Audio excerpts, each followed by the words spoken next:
This is Dolynny TV, ladies and gentlemen. Good evening and welcome back to another edition of Edmonton Oilers discussion here on the channel this evening. And you know what? The fans, they're crying for the topic. So let's get to it, shall we, ladies and gentlemen? Ryan Nugent-Hopkins. Well, we talked all about Ethan Bear yesterday, and I don't know what's going on with the background today. I can't seem to get that to figure itself out. Weird things with the lighting, I don't know. But, we talked about Ethan Bear yesterday and how I'm not overly pleased that there seems to be an attitude of apathy towards negotiations for the past several months, because now it's all of a sudden a priority for Ken Holland and Ethan Bear, which just seems like silly town. Why wasn't it a priority before? But I mean, if you're trying to round off $100,000, I guess that's $100,000 against that cap I'm always talking about. So whatever, fair be it. But another guy that's in contract negotiations with Ken Holland, I'm really not sure what's going on here with this background. It's frustrating me. But another guy that's in contract negotiations with Ken Holland is Ryan Nugent-Hopkins. Now, I wasn't going to do this video because quite honestly, I've done enough of these videos. But you know what? There is now a new threat when it comes to Ryan Nugent-Hopkins and the Edmonton Oilers, and a long tenured future together until he retires. And that is the threat of negotiations here on a new contract taking place all the way through a season leading up to a trade deadline, and then all of a sudden a GM needing to get an asset for a player that a contract has not worked out with yet. And the only reason that quite upsets me and worries me, and you can say I'm crying about it all you want, and quite honestly I would, is because I cried when it happened in '07 to Ryan Smyth, and that's exactly how this situation could potentially play out, and that is absolutely devastating. To sit here and have a guy that has gone to war and bled the Oilers' colors for how many ever years now, and to do exactly what we did, and that, I mean, you can say what you will about the Ryan Smyth trade, but that was perhaps the Oilers' biggest mistake of the late 2000s. Honestly, it was perhaps, if not, the biggest mistake of the late 2000s. And what I mean by doing the Ryan Smyth is we traded Ryan Smyth to the New York Islanders for Ryan O'Mara, Robert Nielsen, and we got a first-round pick back in Alex Blond. You tell me at any point of any of those guys actually were useful to the Oilers. Robert Nielsen, he had a good year or two. Sure, Ryan O'Mara, what even happened to that guy? Who knows? I think he played in Europe a little bit. And Alex Blond, that guy, did he even play more than 10 games for the Oilers? I don't remember. Do you? Probably not, because it's that long ago. But still, you can still see, and I mean, I don't even have to go check out the YouTube videos or anything that exist of it. You can still sit here today and picture Ryan Smyth crying at the airport as he boarded the plane for Long Island. Yeah, you can see that. And I mean, for Ryan Smyth, he was going from a non-playoff team to a playoff team, and of course going from a Stanley Cup final Game 7 situation all the way to playing with the Islanders the next year in the playoffs. That's not too bad for him, but for us Oilers fans, guys, especially early on, my younger years, and I mean '06, '07, yeah, you do not have enough time in the day to sit here and listen to me how hard of a year that was for me. And that's personally. And you add on your hockey hero, right? Obviously, if you came to love the Oilers anywhere between 2001, 2002 to 2005, 2006, you loved the Oilers because of Ryan Smyth. Ryan Smyth was the Edmonton Oilers. Well, ladies and gentlemen, we find ourselves in an exact similar situation here with Ryan Nugent-Hopkins. You can say Connor McDavid is the Oilers. You can say Leon Draisaitl is the Oilers. I'm sorry.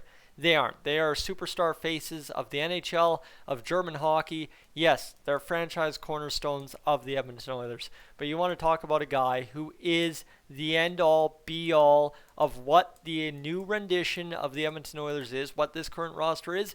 It is Ryan Nugent-Hopkins.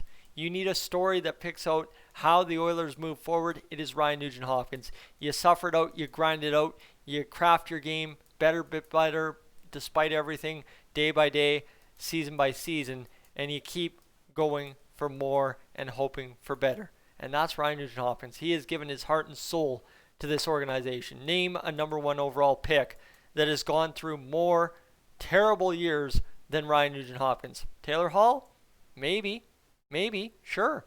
But you know what? Taylor Hall also has an MVP award to his name, has a couple of other things going for him. So yeah, you know what? Hall's not as bad off as Ryan Nugent-Hopkins, who's been here through the thick and thin of it.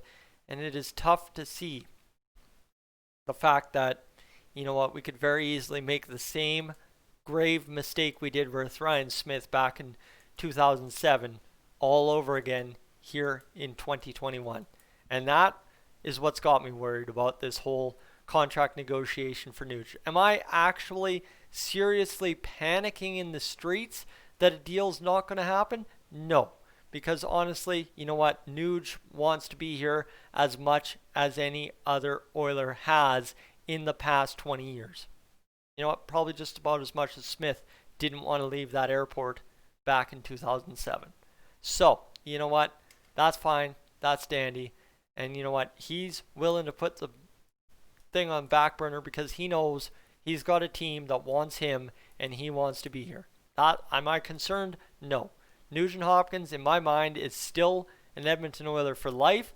But the fact that we could be sitting here, 4 months from now, whatever it is when the trade deadline is, you'd think I'd know after seeing how many posts about it in the past 4 days. But you know what? Whenever that day comes, and if that happens, that might be it. For me, that might be it. That'll be fan card turned in, and that's good enough. I've had enough. That would be my breaking point. But you know what? I have a lot more faith than that. And I had faith in the Oilers getting an Ethan Bear deal done on time, right? You want to understand why I'm upset about the Ethan Bear deal still is the fact that the deadline to get it done was yesterday. The deadline to have something in place was when you officially announced Clefbaum was out of the lineup, right? Is you were paper transaction, bing, bang, boom. The fact you didn't have all of that ready to go is just frustrating, right? This was something everybody knew. So it was just a matter of when you could officially do the paperwork, everything was going to happen. That's the way it was made out to seem. That was the way it should have gone. And somehow, some way, player, agent, and GM all failed to capitalize on that. And I mean, that's where, end of the day, if you want to talk about the real possibility of Ryan Nugent-Hopkins becoming the next Ryan Smyth for the Edmonton Oilers organization, yeah, that's where a little bit of creep and concern comes in. And you know what? Honestly, I'm not concerned that Ryan Nugent-Hopkins won't be an Oiler for the rest of his career. I'm concerned that, you know what, there's that slight possibility still that no matter what happens in Oilers land, you are doomed to repeat the same mistakes. And you know what, that would be just devastating. And the only reason I'm talking about this is, quite honestly, because it was requested. You want to hear my thoughts? You get to hear my thoughts, right? That's generally what happens here on Dolynny TV on a slow news day. Hats off to you Canucks fans being softer than soft, because you still can't get over the fact Ryan Nugent-Hopkins is the number 1 NHL left winger playing for a Canadian team. But you know what? Here you go. You got what you wanted. Have fun. Have at it. And let's discuss it in the comments section below. Ladies and gentlemen, I'm Tyson. This is Dolynny TV. I'm going to have another video up later tonight. It's a soft news day here in Oilers land. So we're going to talk about how you can be a part of the news cycle in Oilers land day in, day out. Because there's a lot of you, I feel, that have a lot more to contribute than a couple pointed comments at me not liking your opinion. Ladies and gentlemen, I'm up on out of here.